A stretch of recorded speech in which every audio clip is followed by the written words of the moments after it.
asana. So I think there's at least a couple of you who won't be familiar with some of those later postures, but I'm going to offer modifications, so don't worry too much about it. Um, but we're going to do the sun salutations and then standing through Parsvottanasana. So it will be a little bit of the shorter standing sequence that you would typically do before second series. And I'm not going to give a lot of instruction for that. I'm just going to call out the name of the pose. I think everyone's pretty familiar with that, and you've heard me blab about them in the past, so I'm not going to do that today. And then we'll move through Pashasana, through Pincha Mayurasana.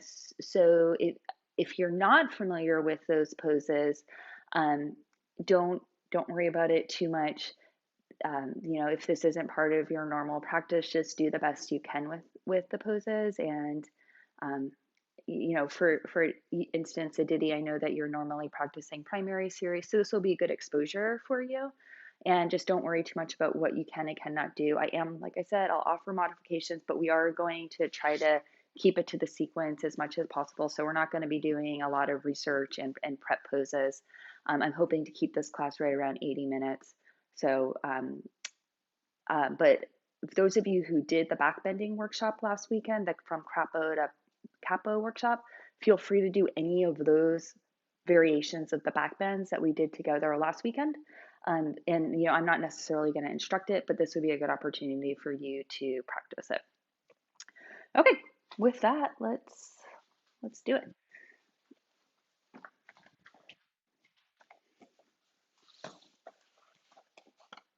All right, come on up to Samastitihi.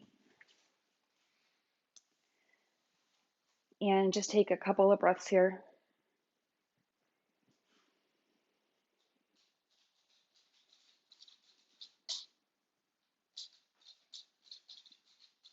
And we'll do the opening mantra, the invocation together. Take an inhale to prepare.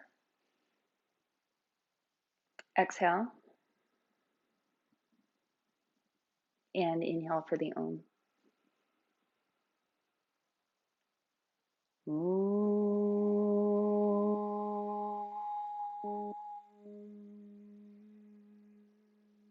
Vande Gurunan Sharanarvinde Sandarshita Swatma Sukhavabode Nishreyase Jangali Kayamane Samsara Hala Hala Moha Shantyai Abahu Purushakaram Shankachakrasi Darinam Sahasra Shirsam Shvetam Pranamami Patanjali. Om.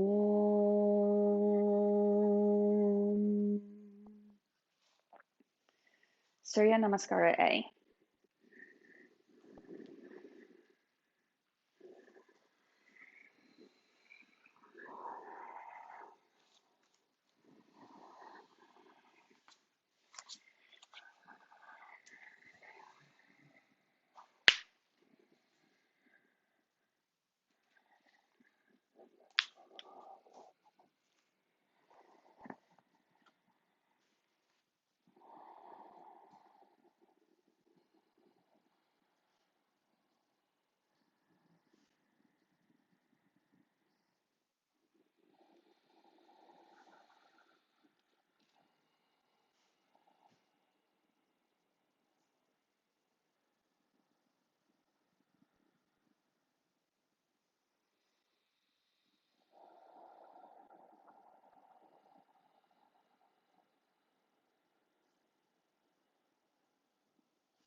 Five.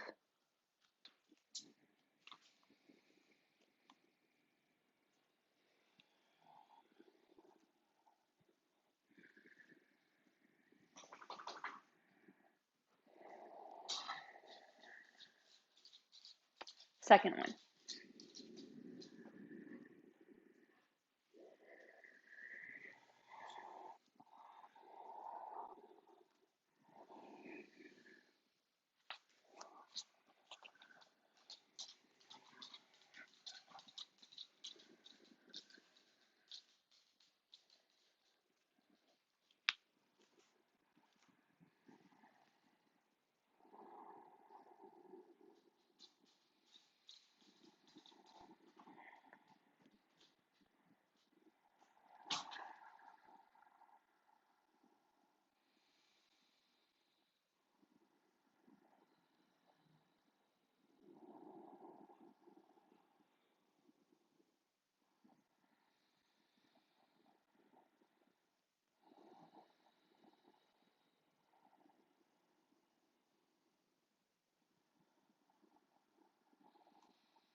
5.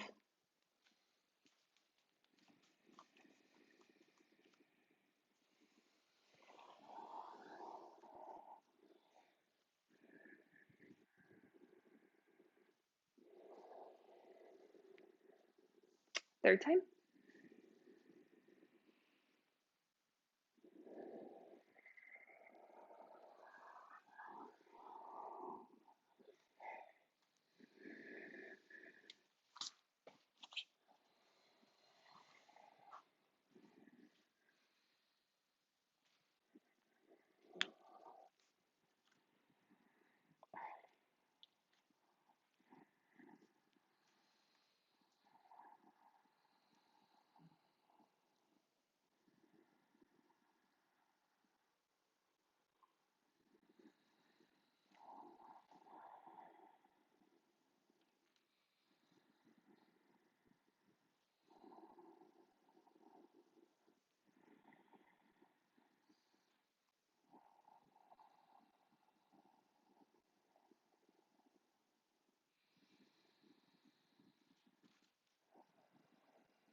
5.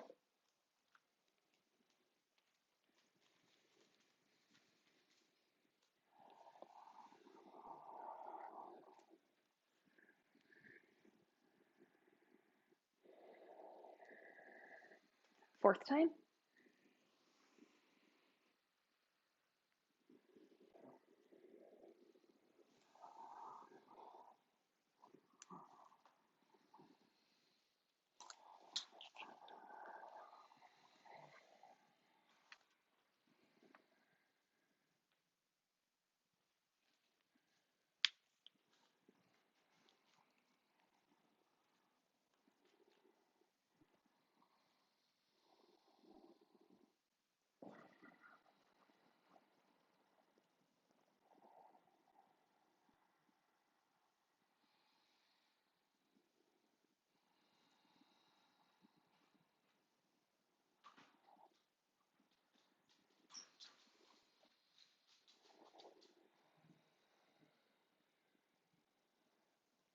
Five.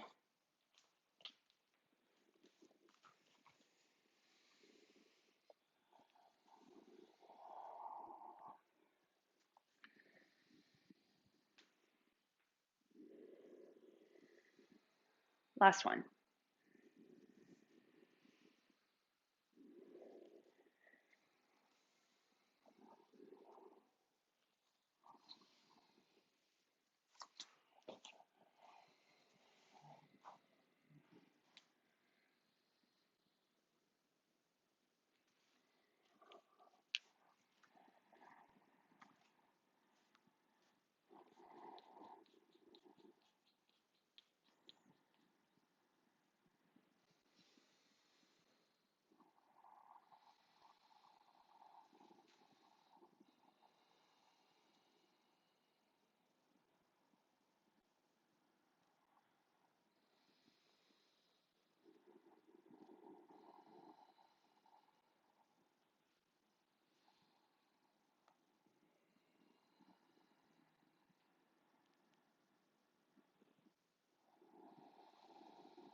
Five.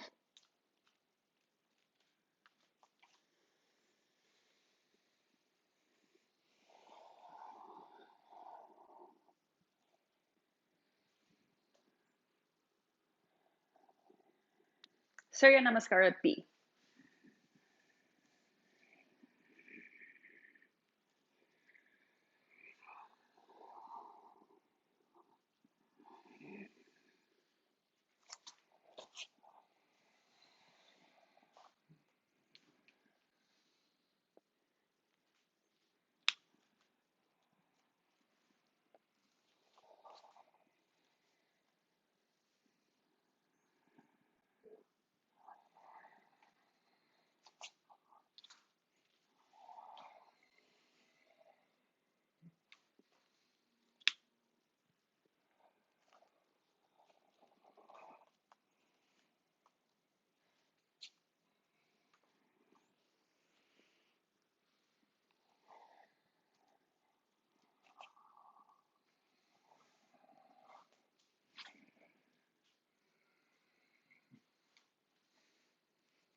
5.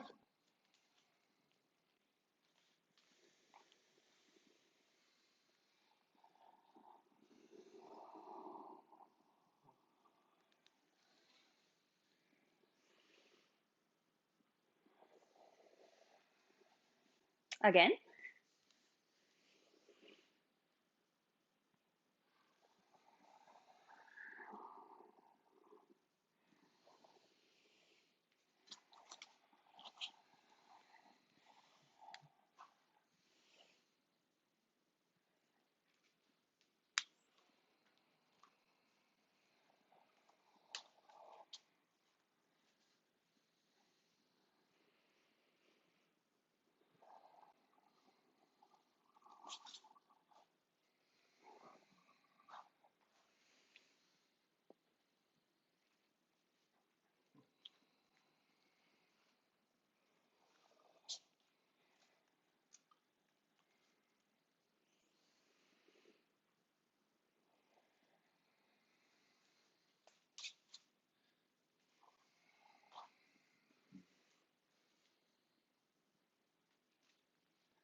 5.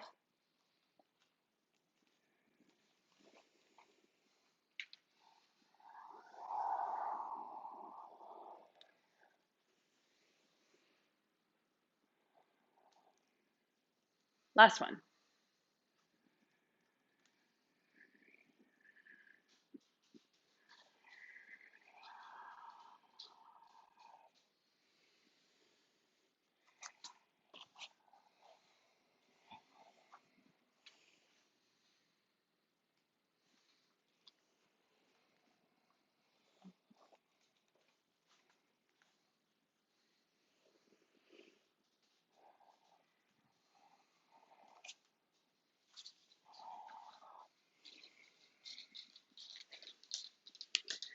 Hey, buddy.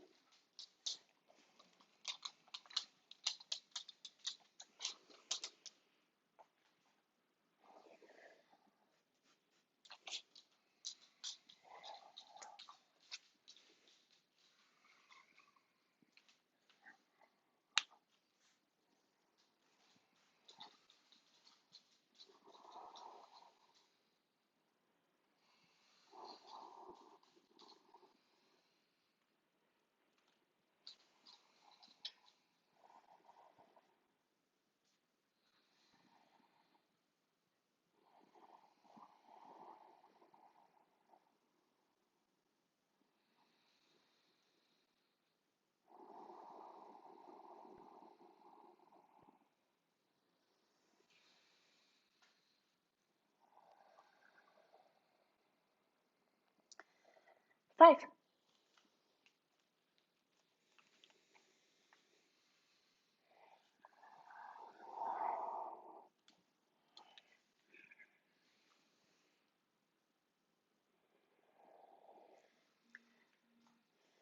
Padangustasana.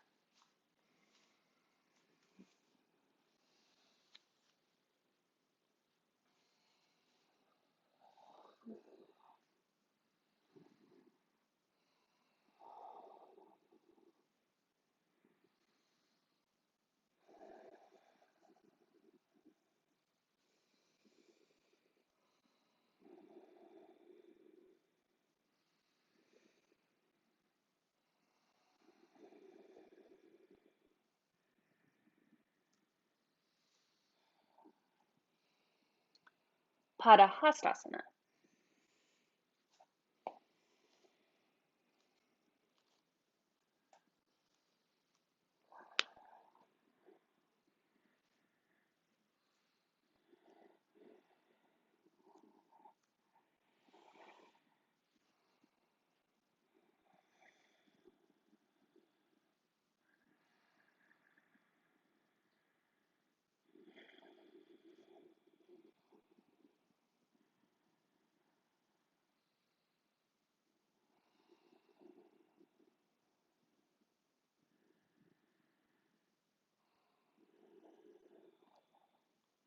5,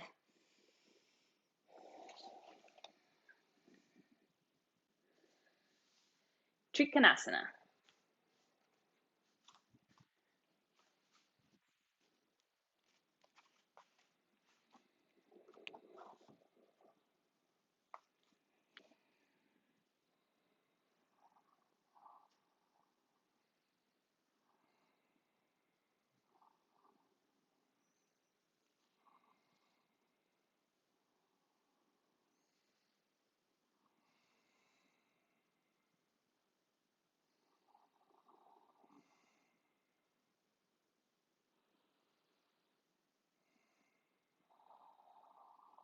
5,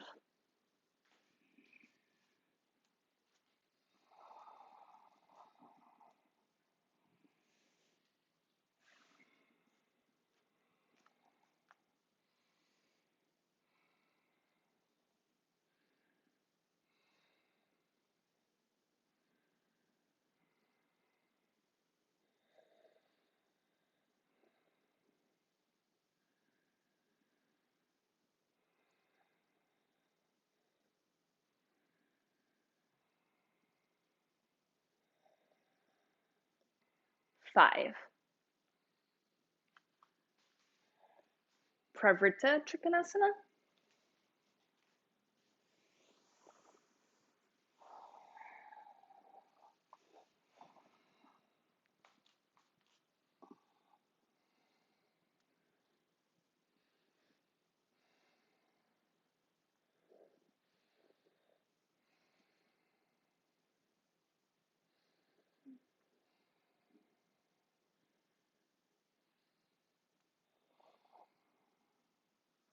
5,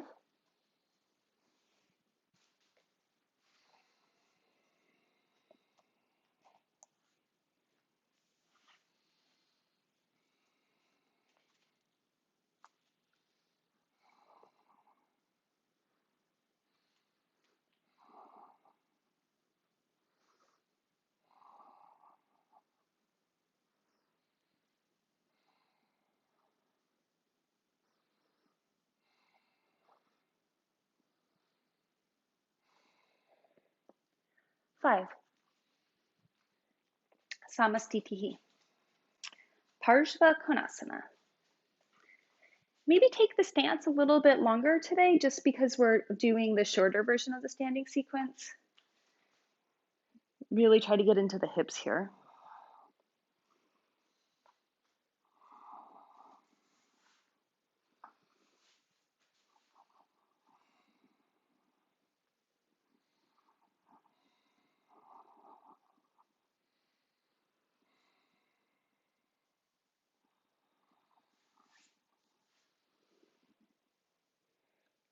Five. Second side.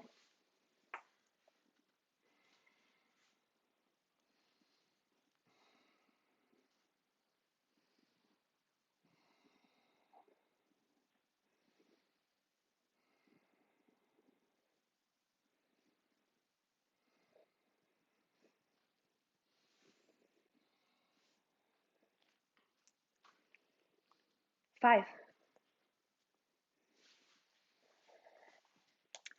Pravrita Parshva Konasana.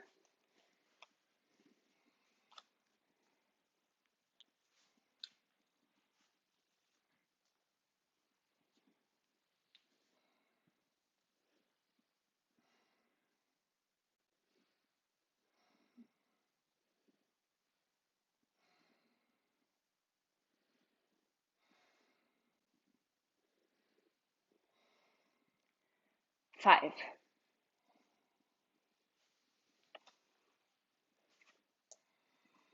Second side.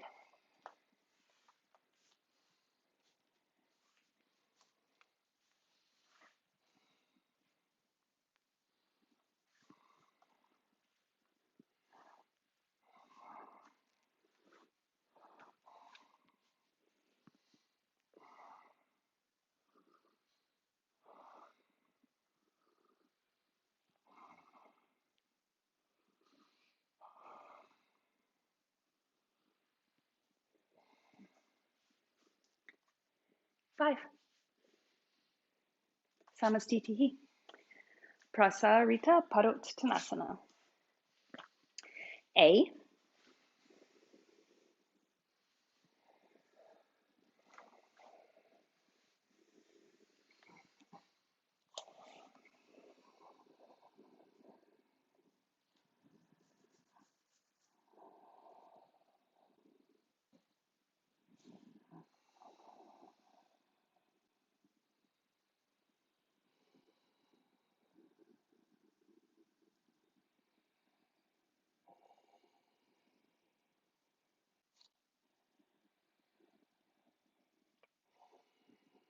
5.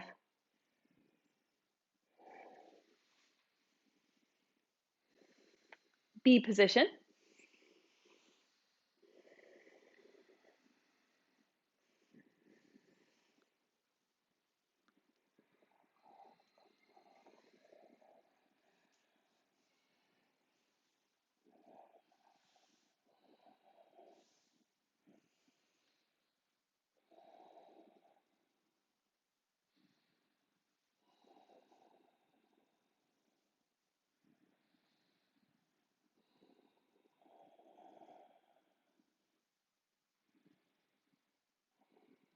5. Prasarita C.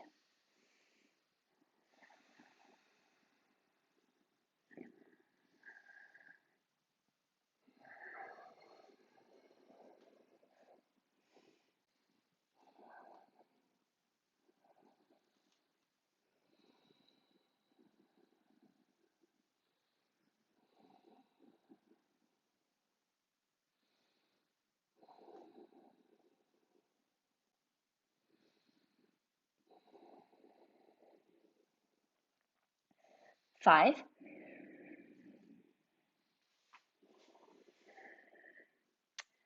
Last one. Prasarita D.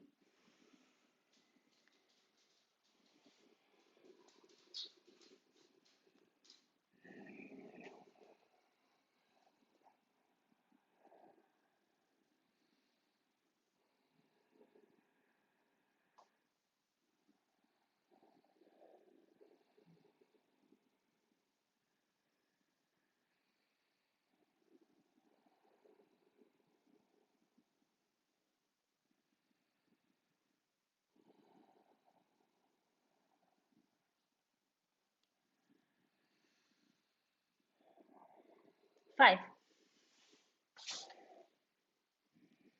Samastitihi. Parsvottanasana.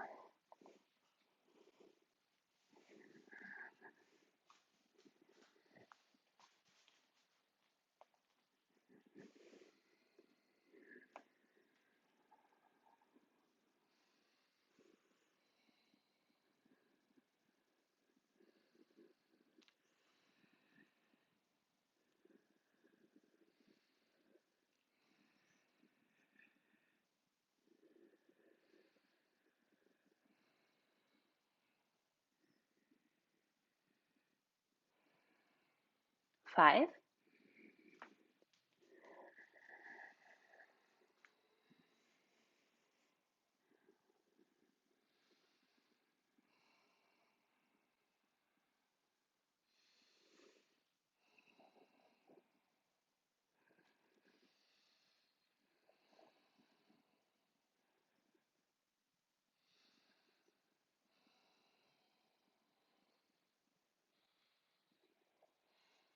5. Samastitihi. All right, we're going to take a vinyasa to Pashasana.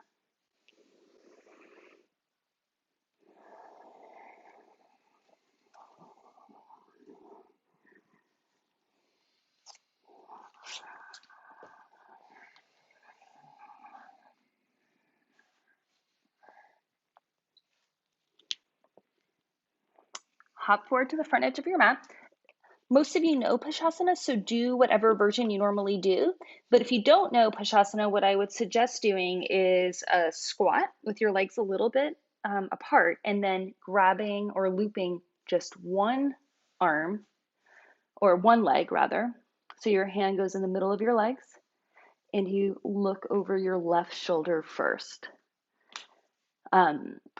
It's actually, you twist the opposite direction that you do in most twists, but I was in a conference once when somebody asked Sherrod about this, and he said it's because it's the right arm first. So this one, think right arm first if you get confused at which side to go.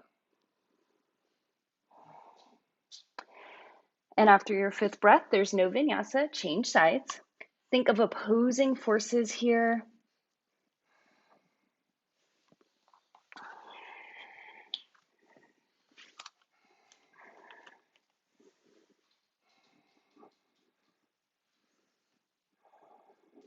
Roll the top shoulder. There you go, Mary. Good. After your 5th breath, release and hop back.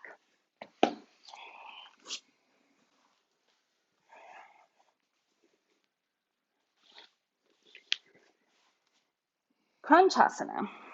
Jump through and sit down like you were going into Turanga Mukha. Right knee points forward, right foot outside the hip. Lift your left leg up. Try to lift your body weight out of your pelvis. So avoid leaning back. That's usually what I see happen. Try to keep the body weight forward. So if you need to grab your ankle to make that easier for you, fine. And then if it's possible, pull yourself together here.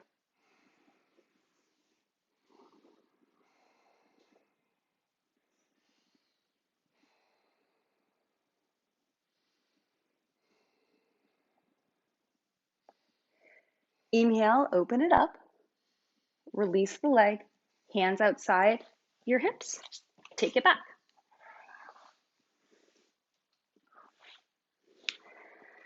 Kranchasana, second side. Jump through, sit down. The left leg folds this time, and the right leg is straight. You can also sit on a block like I'm doing. You guys probably don't need 2 blocks, but feel free to sit on one. Extend the right leg and think of lifting up out of the pelvis. So that's really what I want you to focus on here, is keeping the body weight over the pelvis and moving it up. Remember, that's kind of the direction of second series, just up. Looks good. Diddy, hold on to your ankle instead. Yeah, because you're leaning too far back. Better. 5, inhale, open up. Exhale, and another vinyasa.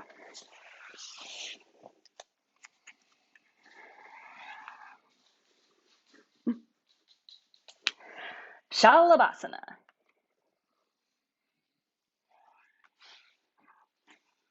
Feel free to do it on the blanket like we did last week. Hands outside your hips, palms up. On your inhale, everything that you can comes off the mat, except for your hands. They stay down. Straighten the legs. Reach through the balls of the feet. Try to keep the knee extended and the thigh bone lifting up. Back of the neck is long, drishti nose. One more breath here. Keep lifting. Don't lower a thing. Just change your hands to the second position. When you're here, loop the armpits so that you're opening the fronts of the shoulders, spread the collarbones.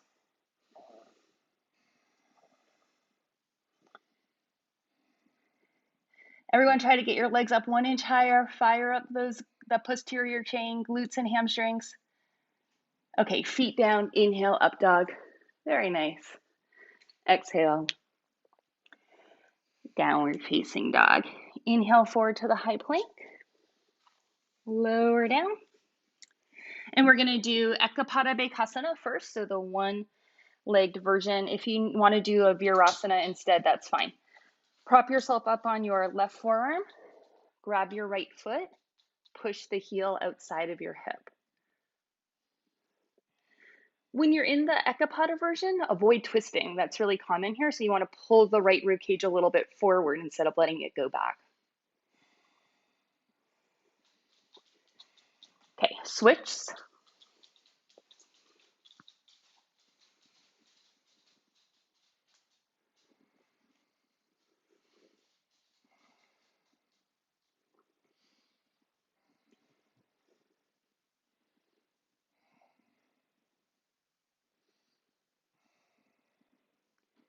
and release.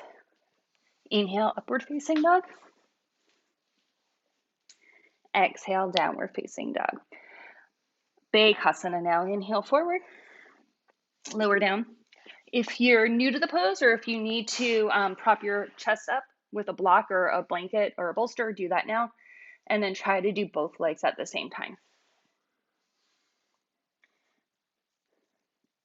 And then as Tim would say here, don't croak. It was one of his bad jokes that he always pulled out in second series. After your 5 breaths, release, inhale, upward facing dog. And down dog. Mayurasana. Inhale forward to the high plank. Lower down. Okay, bend the knees. See if you can get the posterior chain activated by lifting the legs up first, so their quads are kind of hovering off the floor.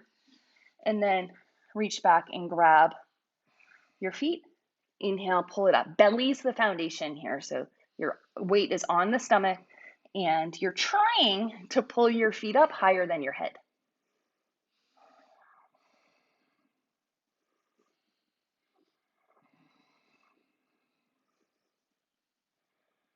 One more breath. Okay, release.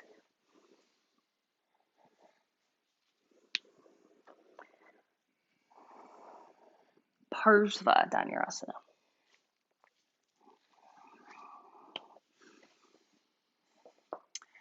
Same thing, lift up, catch the feet,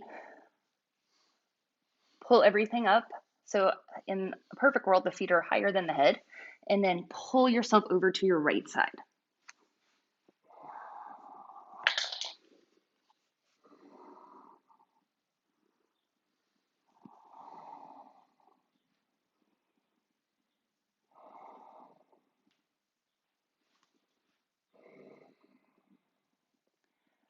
Five.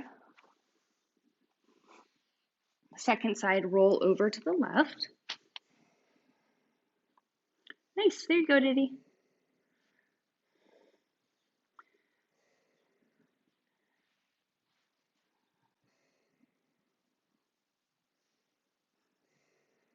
After 5 breaths, you're coming back to the middle. Find your shape again and hold it here.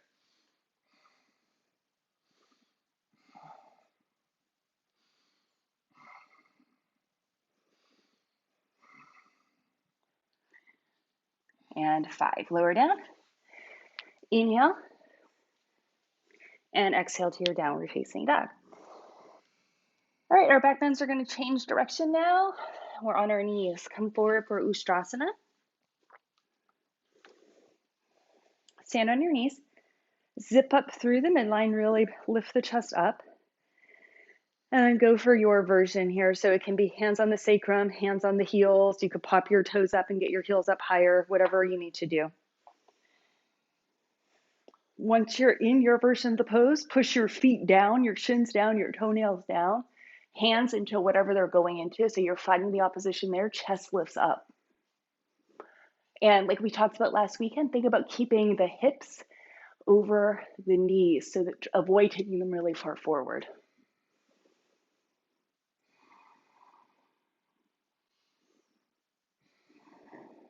One more breath. On your inhale, come on up. Okay, lift up and take it back.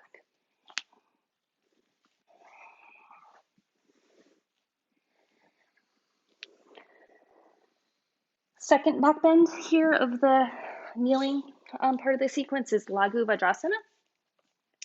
Get your props if you need it. I use a block here right beyond my feet if you want to try that. Option 1 is just to hinge back. I think everyone knows that option. Option 2 is to go for it. So you got choices. Those are the 2 that I suggest. When you're ready, you're going to reach back. If this is the version you're doing, reach back and catch your ankles, maybe closer to your shins if that's more appropriate for you. Fire up the back, the quads, the glutes. Lean back. Head goes to the block or your mat, but keep your body active. You don't want to drop your weight down because then it gets really hard to come up. You want full body integration. Even your triceps are working here. And on your next inhale, come on up. Pretty good. Excellent. Take your vinyasa.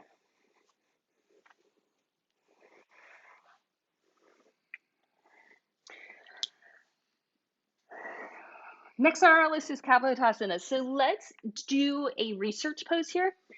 I'm going to let you choose. I think everyone maybe has a few options. So looks like Paul's going to demonstrate the quad stretch at the wall. This is a great version, like a ditty. I think you should probably do what Paul's doing. Actually, let's all just do what Paul's doing. Because Mary, this one might be good for you too.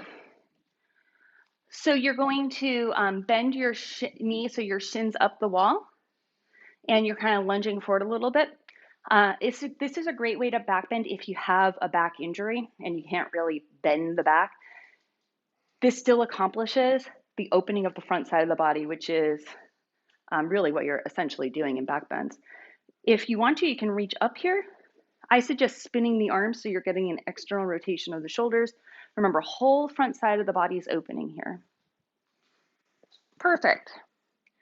And then Paul always likes to take it deeper, so you're welcome to do that. And if you're taking it deeper, you start dropping the hips forward. So if hip flexors are a limiting factor in back bends, this is going to really help the hip flexors get ready for Kapotasana. So you can go back further like Paul is, or you can stay upright like he was demonstrating before. Barbara, so for you, Barbara, see if you can drop the hips even lower there. And I think it would be okay, Barbara, to send the left knee more forward. If you want, because I do think the hip flexors for you is important.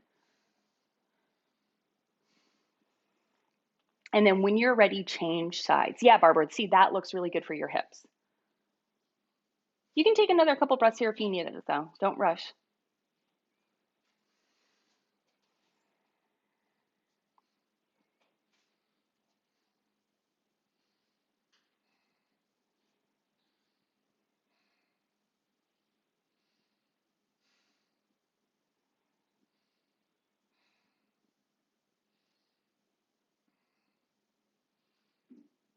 Mm-hmm.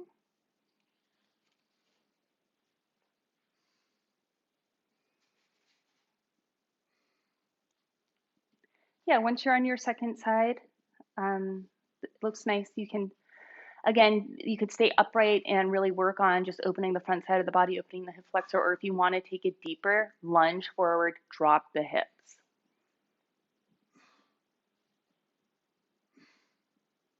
Perfect. These look great.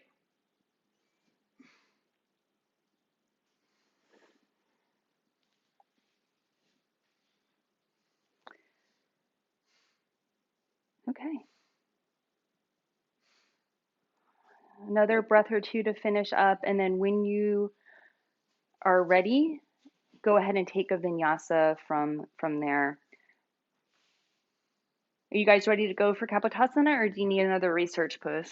Anyone have a opinion? We're doing it. Carrie's ready. Okay. So we'll do two Kapotasanas here, so you can not go as you don't have to do your fullest version immediately. Um, if you need to do it twice, we're doing it twice. So like I mentioned before to you guys, one way that you can work Kapotasana is research poses, like what we just did at the wall. That would be considered a research pose. Another way to work Kapotasana is in Kapotasana by kind of trying different versions of it. Stay at the wall if you want to. You do not have to go all the way to the mat. You can just go back to the wall, like a drop back at the wall. I think everyone knows what that is. If you want to go for it, stand on your knees. Remember, you're really lifting the energy up. So you don't want to start kind of slouching. You want to start pulling up, zip up the midline, lift up. Reach the arms up. So you're really lifting everything, pulling everything, getting long. And then start to breathe or continue to breathe. Hopefully you're already breathing, but continue to breathe. You don't want your breath to stop as you drop back. Think of really pulling the arms. So the arms are like a lever, the arms are leading, and as the arms pull back, it starts to pop the chest up.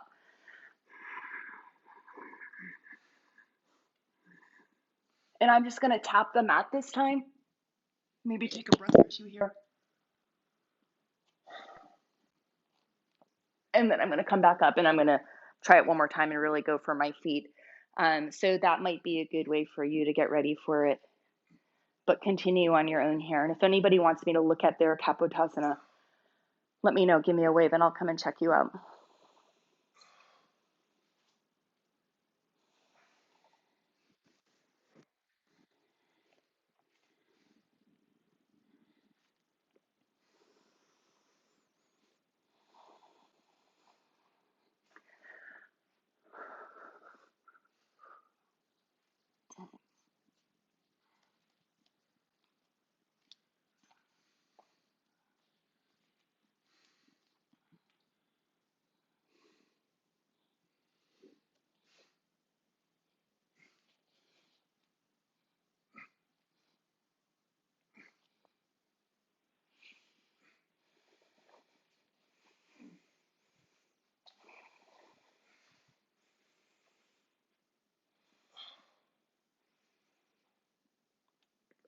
Try to walk down that wall a little bit, Carla.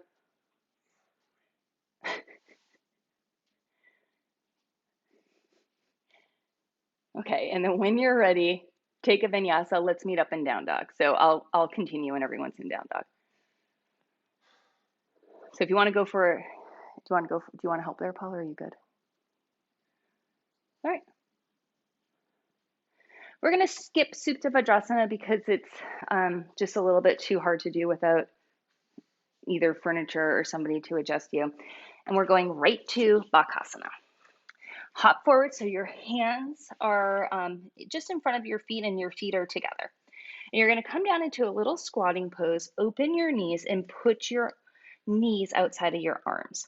Start to squeeze the knees in, shift the weight forward, start to kind of dome the back and then pull the heels up. And push everything away. Push your hands so you're lifting away from the mat. Shift the body weight forward so your shoulders are over your wrists if your wrists allow for that. Pull the heels to the butt. Dome the back, dome the back, dome the back. And then after your 5 breaths, take it back.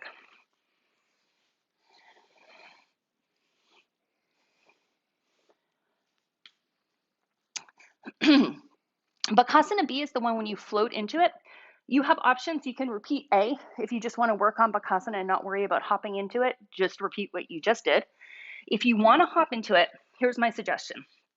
First, make your down dog a little bit shorter. You're not always going to do it with a short dog, but this is a good way to work on your control, just because there's a little bit less to control. Round your back and drop your hips so you're basically in a little Bakasana before you jump. So you want to kind of get the body into that Bakasana shape. You're going to spring forward. When you spring forward, keep the thighs close to the chest and just do your best to land on the arms. If you can't land on the arms, just try to tap the arms with your knees. Just don't even worry about sticking the landing. Just try to get the knees close to the arms. So when you're ready, go for it. Or like I said, repeat A.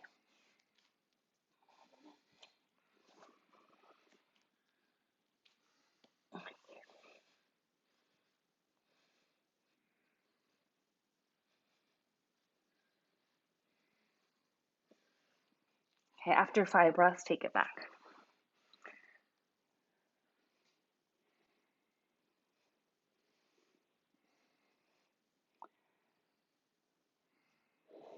Good, and let's meet up in down dog.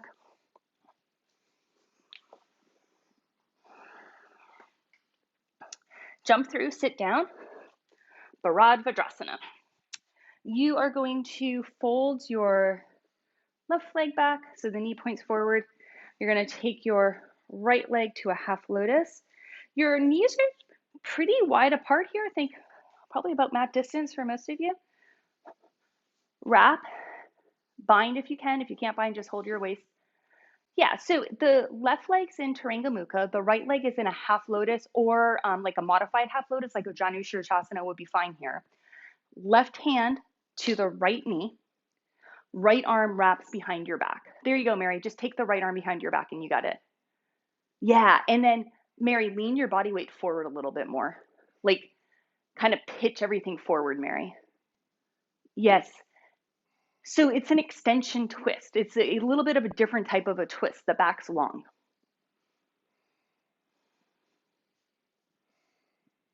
They look good. And then 5, release, face forward. And you have a vinyasa here.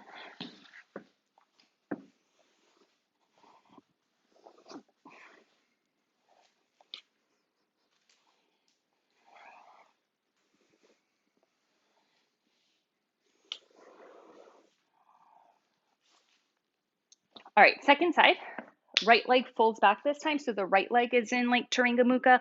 Left leg is in a half lotus, or if you're modifying, left leg would be more in like a Janu Shirshasana.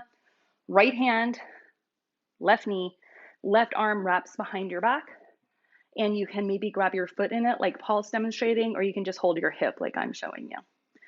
And the body weight's just like kind of at an angle, like the torso's at a diagonal here.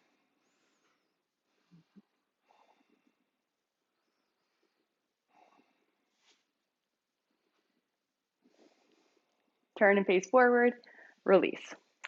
Another vinyasa.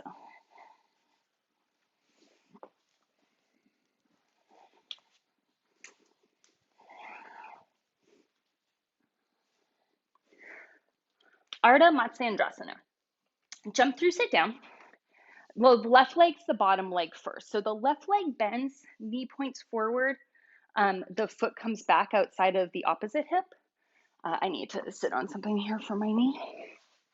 Okay, and then you're going to take your right, let me make sure you can see Paul since he's actually doing it. Your right leg goes up and over, so the right foot is outside the left knee. Can you see that, Mary? So, well, yeah, and Carrie, this one you don't normally do either, do you? So you're both capable of it. So let me just take a second to show it to you a little bit better. So I have to sit on a block here. But if you can see Paul, the front knee, can you guys see me? Let me back up a little bit more. Okay, let's watch Paul do it. The left leg is on the bottom first, and the knee's forward, and the foot is outside of the opposite hip. And the right leg comes up and over. So you've probably done something similar to this in a vinyasa class before. The left arm runs down that shin bone. So that gets a little tricky for the shoulder. So if you're struggling, Carrie, sit on a blanket, or like kind of how you have to do in Mari D, right? Like you might need to sit on a blanket to push the body weight a little bit forward. And then the right arm wraps around the back, and maybe it goes to the crease of the hip, or you could just even grab your shirt there. So those of you who know this pose and have been here in a long time, take a vinyasa. Carrie and Mary, just feel free to skip the vinyasa and just, I mean, that's pretty good, Mary. Try to get the torso to turn a little bit more. And Mary, take that left foot, no, that's the right foot. I mean, the right foot, take it forward. Like, so the heel's more lined up. Yeah, no, it's still outside. It's still on that side of the knee, but forward. So the heel's kind of in line with the knee. And I think that'll make it a little bit easier, actually. Carrie, you too, take the right foot more forward. Don't put it behind the knee. Maybe someday it's going to go there, but for now, keep it a little bit forward, and that is probably going to make it easier for you. That's pretty good. So it can actually be quite a lot on the shoulder. So let's go to the second side. So if you didn't do the vinyasa, just switch sides for this one. If you did do the vinyasa, then you're there. So the right leg is the bottom leg, and your weight's pretty much in the right hip. The left hip's going to float. The left leg wraps around. And so if you're new to this pose, I would do heel more in line with the knee. Eventually you might pull it back a little bit, but that can be pretty hard initially. So I wouldn't go there yet if you're new. Maybe you can drop your left hip down, but it's light. Right armpit to the left knee, reach the right arm down the leg. Maybe it can hold on to the big toe, but don't worry about that yet. That is the detail you can worry about later. Left arm wraps around, and you look over your left shoulder.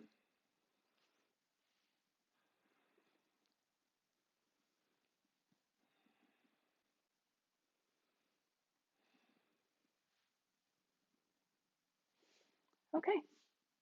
Yeah, the second side went pretty well over there for you who are new to it. Great job. All right, release, take a vinyasa.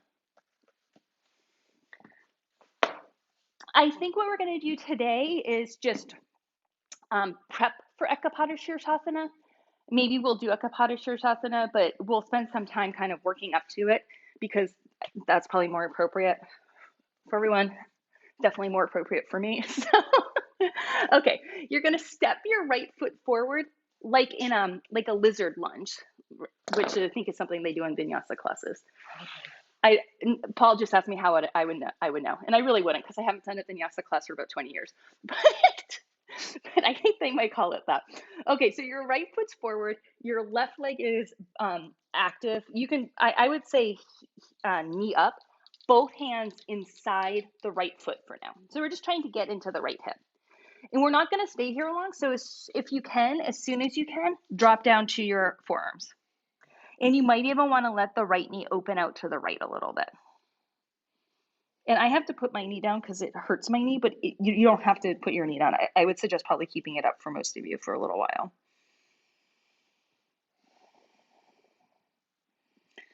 From here, if you want to, if you can, start working your right shoulder behind your right leg. Maybe even your head. Again, whatever you can do here, we're working up to Ekapada Shirshasana.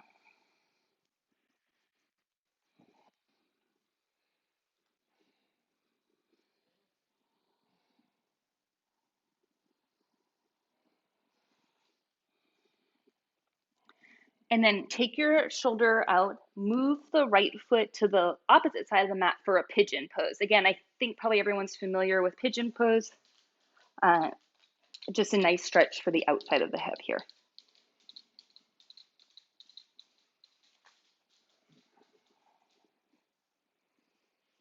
If you're lying down like Paul is, that's definitely an option, but just try to keep the weight a little bit more toward the foot side of the body, the left. So you're moving the weight to the left side of the body a little bit, and I do think that helps you get into the hip more.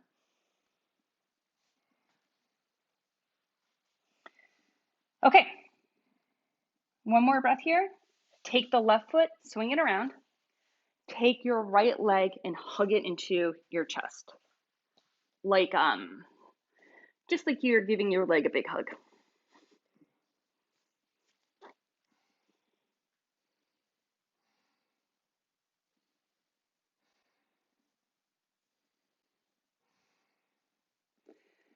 And then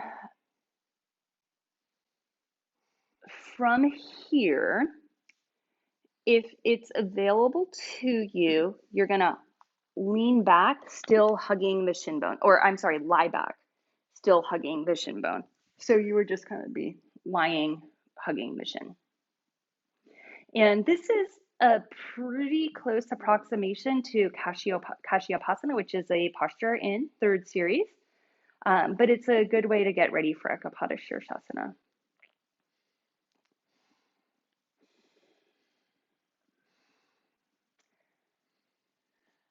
From here, rock up.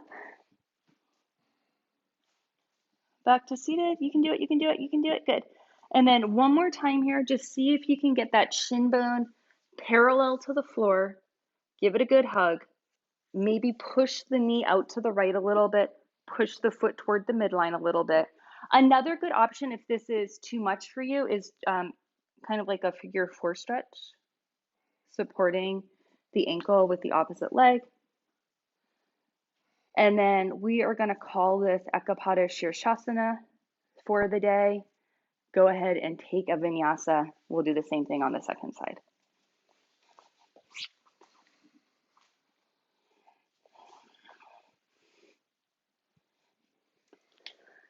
We're starting with that high lunge again. I'll call it a high lunge instead of the lizard lunge. Both hands inside the left foot. Keep the right knee high if you can, and just start to get into the hips.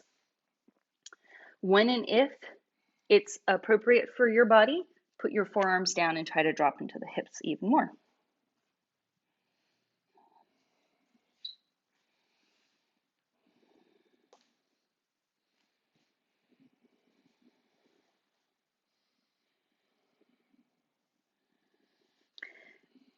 If available to you, maybe you want to start working your left shoulder behind your left leg.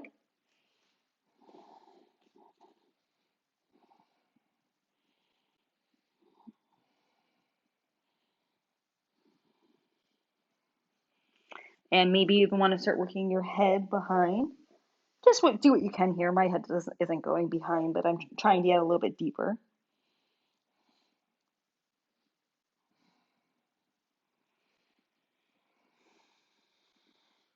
Okay, and now pigeon on the left.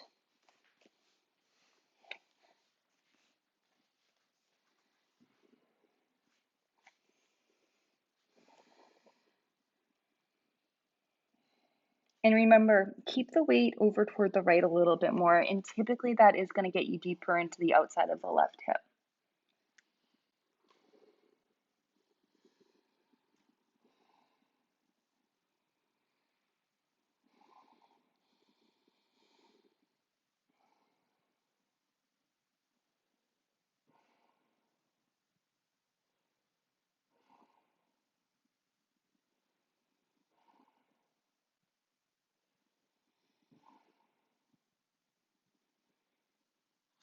Okay, swing the back leg forward and hug your left shin bone into your chest. And then kind of what I suggest here is sliding the left hip a little bit forward.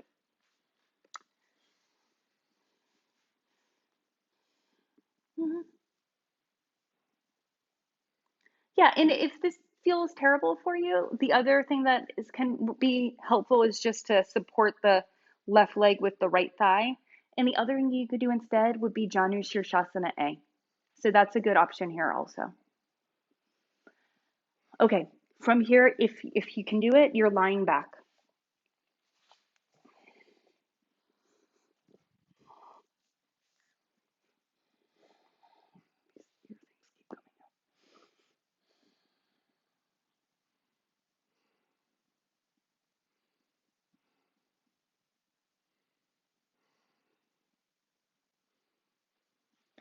And then come on, give it one more hug in. Maybe try to move the left foot toward the midline of the body more and the left leg out to the left, or left knee out to the left a little bit more. Looks nice. You guys are doing a nice job here. And this is going to be our Ekapada Shirshasana for the day. Go ahead and take your vinyasa.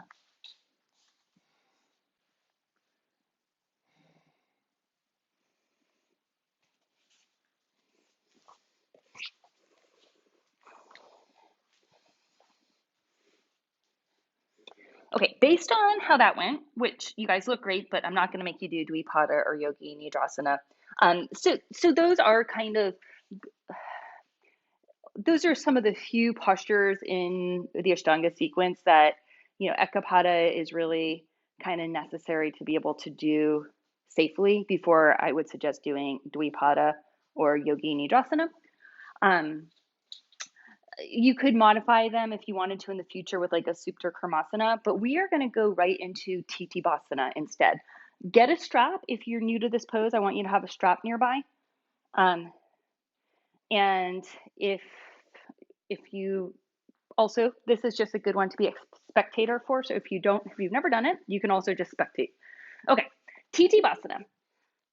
I'll demonstrate it first because I think that at least several of you have never done it before. You're gonna hop your feet outside of your hands. I'm not hopping at the moment, but you guys hop. You're going to take your hands behind you and kind of tuck your shoulders back. And the first part of this pose is Titibhasana like you do in primary series. This is A, 5 breaths. B position, your feet come down. You tuck your shoulders behind your legs. You're going to try to bind. This is where you might want to use a strap. And then you stick your head through your legs and you're literally trying to look up your own butt. So really try to see your butt and try to straighten your legs. This is kind of like Karmasana, but on your feet.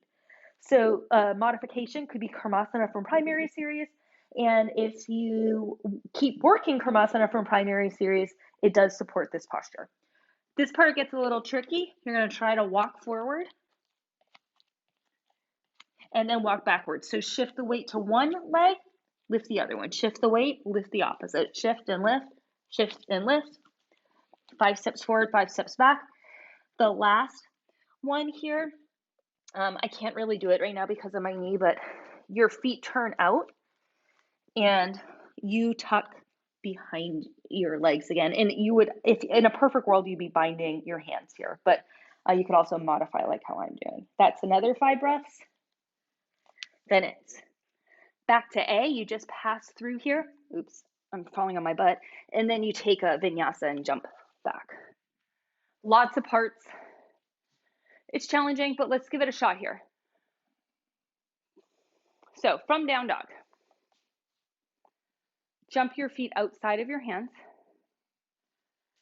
And then you kind of tuck your hands behind your legs, tuck your shoulders behind your legs, just like how you do in the Bhuja Pidasana primary vinyasa. And for some of you, maybe Tittibhasana A is just perfect for today, and that's all you want to do. And I support you in that this is a hard pose in itself. Perfect, Mary, yes. So 5 breaths, they can be fast. Your feet go down. Yes, Mary, good. Then you put your feet down and you are in a forward bend, right? This is the part that's like Kurmasana, but standing instead of seated. And that really is the thing with second series. Like instead of doing them on your butt like you do on primary, you lift the energy up. So you're there and you kind of tuck the arms behind the legs. And Mary, you could take your feet wider here, like I would say mat distance for the feet makes it a little bit easier. And if I were in the room with you guys, I would go around and give you a strap or a towel to hold between your hands.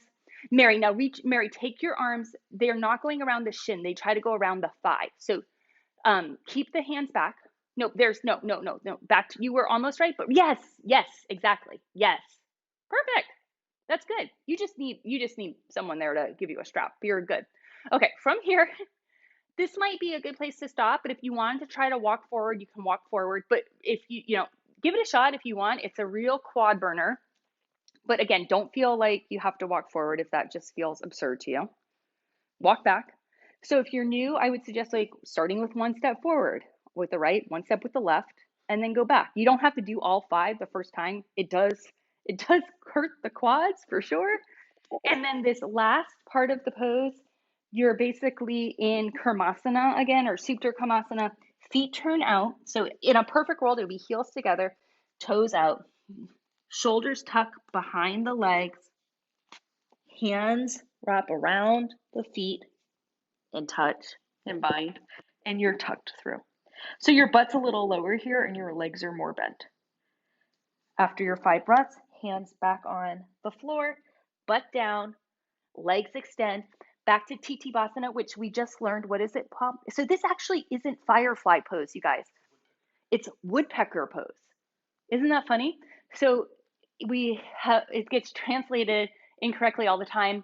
Tittibhasana, we've kind of translated it to firefly pose in the States, but it actually means something closer to woodpecker pose. So little FYI. Which also falls into the theme of second series way better because so many postures in second series are named after birds, so it just makes much more sense. Okay, take your vinyasa.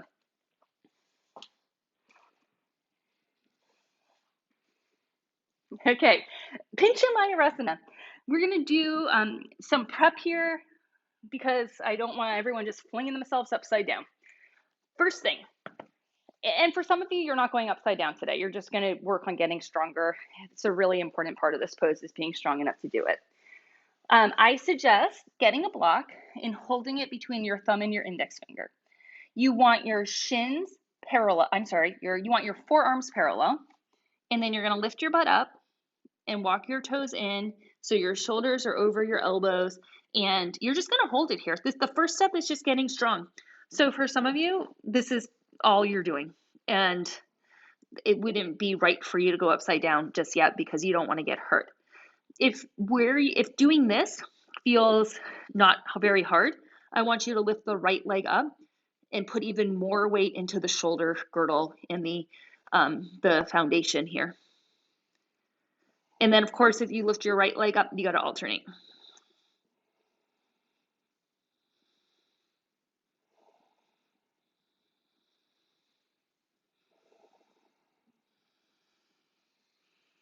And then lower down.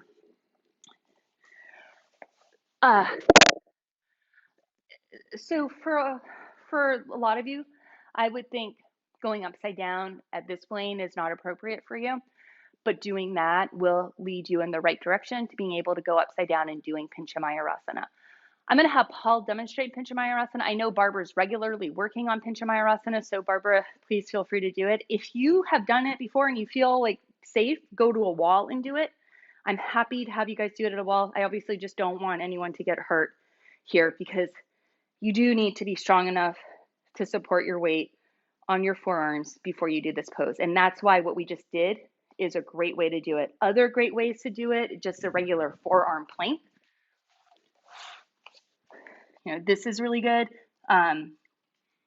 This is good. Even just like coming forward and back, forward and back. That's good work for it. But when and if you're ready, you can just go for it. So I'll have Paul demonstrate. He does this pose really nicely. He's got giant forearms, which I think helps. The rest of him is big though, so he needs giant forearms to support himself. And you can see you really push down through here, push into the hands, try to keep the forearms parallel, reach up with everything else. And so obviously doing it on the wall might make you feel a little bit safer. Or maybe you just feel safest not trying it today, and I really think that might be a good idea. So don't feel like you have to. But I'll give you guys another second to play with some version of it. So take your time here. This is the last pose that we're doing before we wrap it up. So yeah, if you want to play with it, play with it. Good, Carrie, good. Squeeze. Yeah, Carrie, awesome.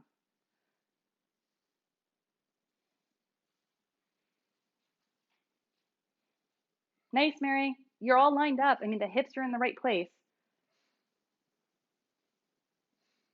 Yeah, and Carla, I think for you, this is good, Carla, especially since we're really trying to work on opening your shoulders. You know, like this isn't the most opening of things to do for the shoulders. Nice. Awesome. Okay. All right. Great job. When you're done playing with that, take your vinyasa and we'll meet up in down dog.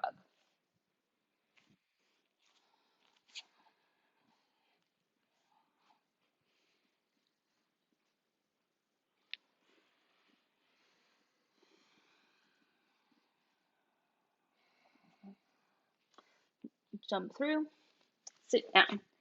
Urdhva Dhanurasana. We're just gonna go right into it today with 3 Urdhva Dhanurasanas. If you prefer to do a bridge pose first, that's fine. But we already have done a lot of back bend, so you might also just be ready to go for it. Remember, it's all about the legs here. Use your glutes and your hammies to lift your butt up. Set your hands outside your shoulders, pop to the top of your head first. Open up the chest here and then extend the arms when you're ready. Breathe into your chest.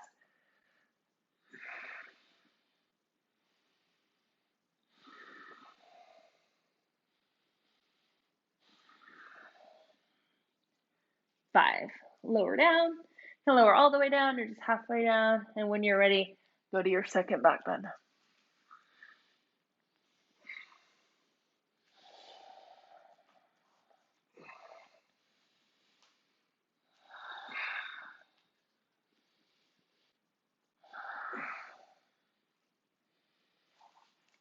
And 5. We got one more.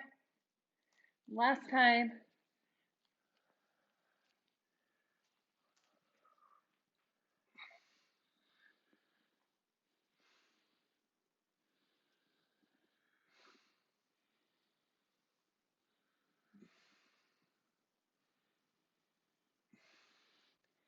5. If you want to stand up, be my guest. Otherwise, lie down. Let's go to the wall and we'll do a few drop back exercises. If you don't need the wall for dropping back, stay on your mat. If you don't want to drop back at all and you just want to work on Urdhva Dhanurasana, stay on your mat and work on Urdhva Dhanurasana. If you want to work on drop backs, that's what I'm going to be teaching. But if you want to do your own thing, that's fine. If you want to work on drop backs, I want you to go to a wall and stand about 1 arm's distance away from the wall. Maybe a little bit more, depending on how big your back bend is. I want you to look down at your feet and I want you to make sure they're parallel. I think for most of you, it's probably appropriate to have your feet about hip distance apart. So that could even be like the outside of the hips. They don't have to be super narrow. Like we talked about in Kapotasana, lift up, arms reached first to pull all the weight out of the pelvis. Lead with the arms. Your arms are like levers. They're going to pop your chest open. Inhale to prepare. Look down your nose, but pull your arms back. Pull the arms back. Keep looking down the nose.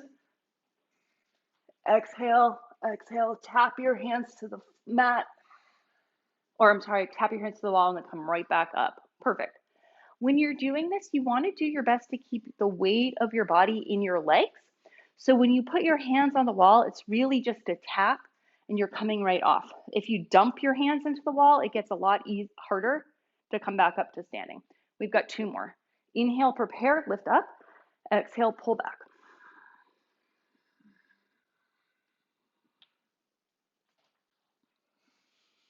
And up. Well done, well done. Good. Last time. This is going to be your deepest one, so go as low as you can with control. And suck the belly in. There should be no back pain here.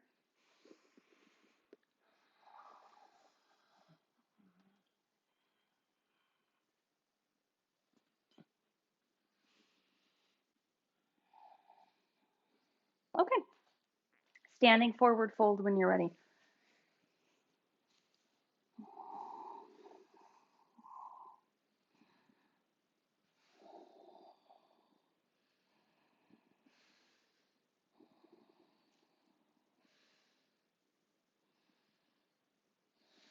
And then go ahead and have a seat and we'll do Paschimottanasana.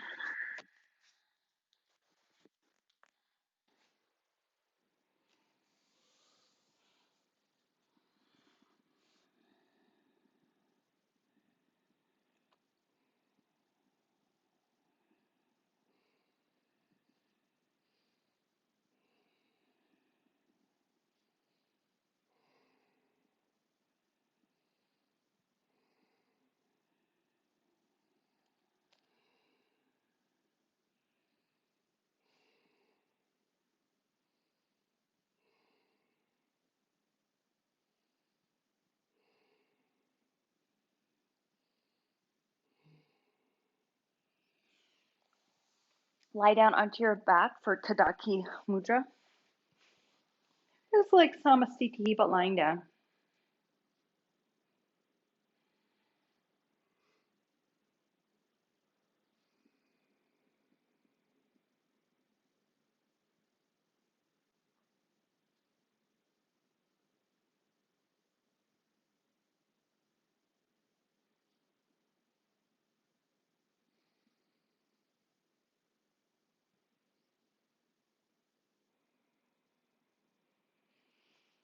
And then from here, you're going to go into shoulder stand. If you want to use a blanket, just go ahead and grab that now.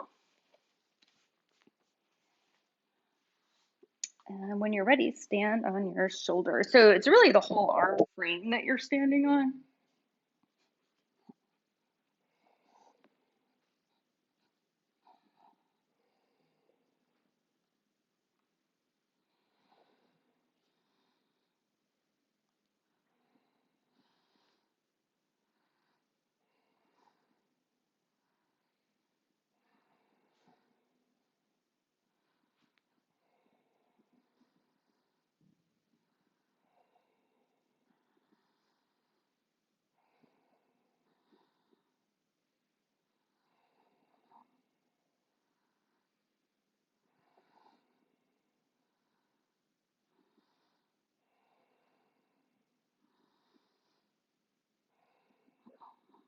Okay, lower the feet over your head.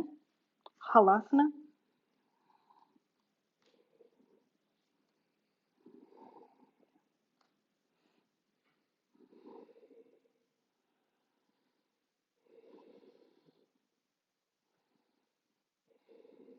Karni Pidasana. Squeeze your knees into your ears.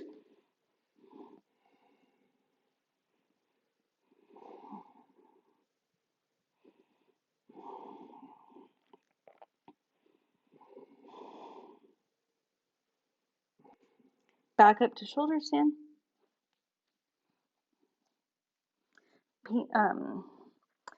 take Urdhva Padmasana or a modified version of it.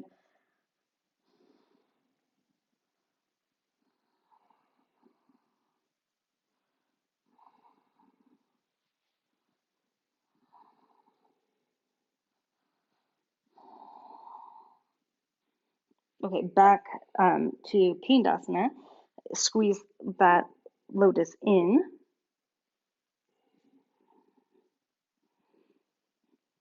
And then lower your back onto the mat. Matsyasana. Chest opens, throat opens.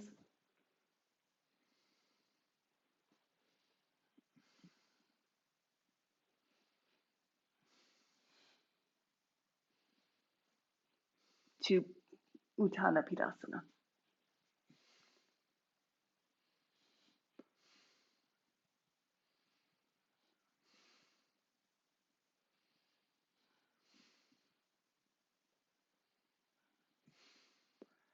And lower down. Take a vinyasa.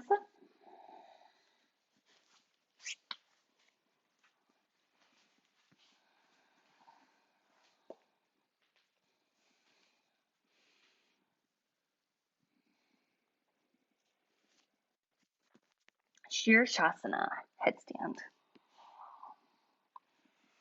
Set your arms. Walk your feet in. Lengthen the back of your neck, kind of bob your head once or twice, and then place the head onto the mat. Lift your legs when you're ready.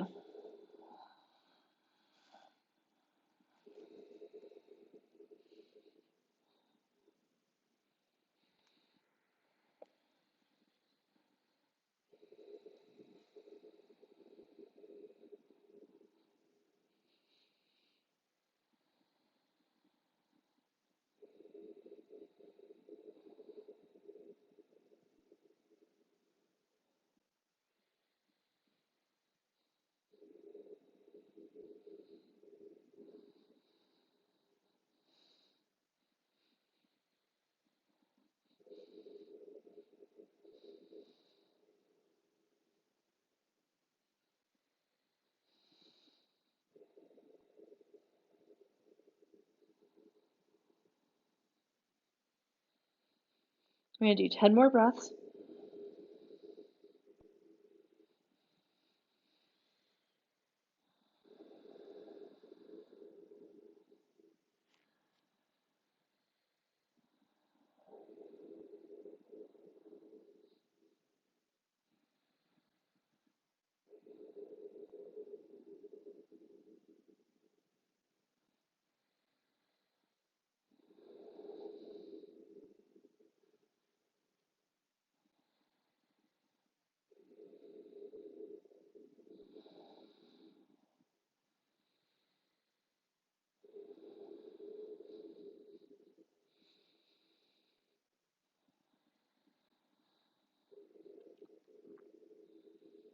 Okay, lower halfway down.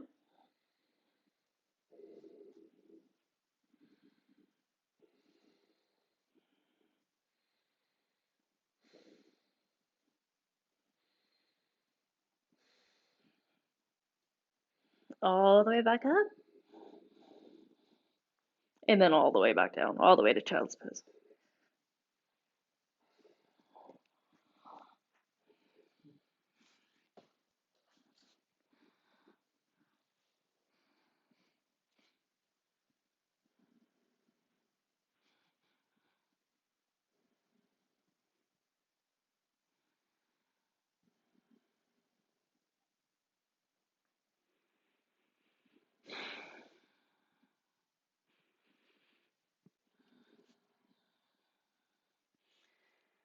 Okay, take a little vinyasa here. Last one. And jump through to a seated position for Padmasana or crisscross legs, whichever suits you.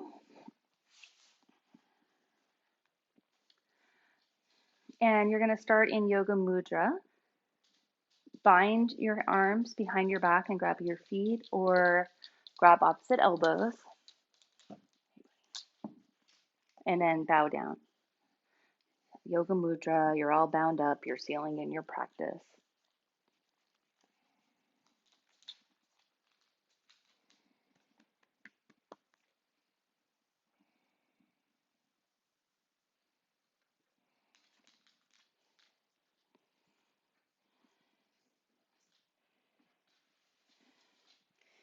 And then while in Padmasana position, take your hands to the knees, palms up, index finger and the thumb together.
Utplutihi.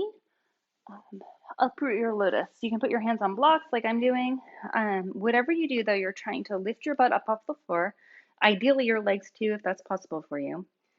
And you hold it for 10 breaths and just keep pushing down. Even if nothing comes up off the mat yet, it will eventually. Keep pushing down.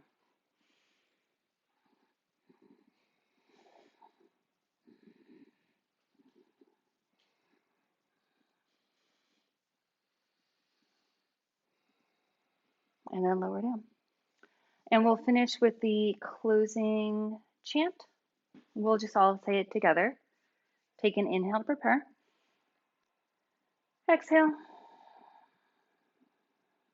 Inhale for the Om. Om.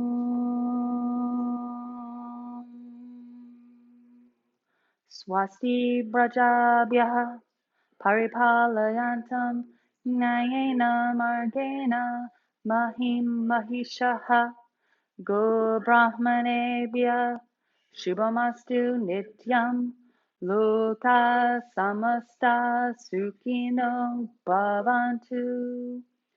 Om Shanti Shanti Shanti. And Shavasana, take rest.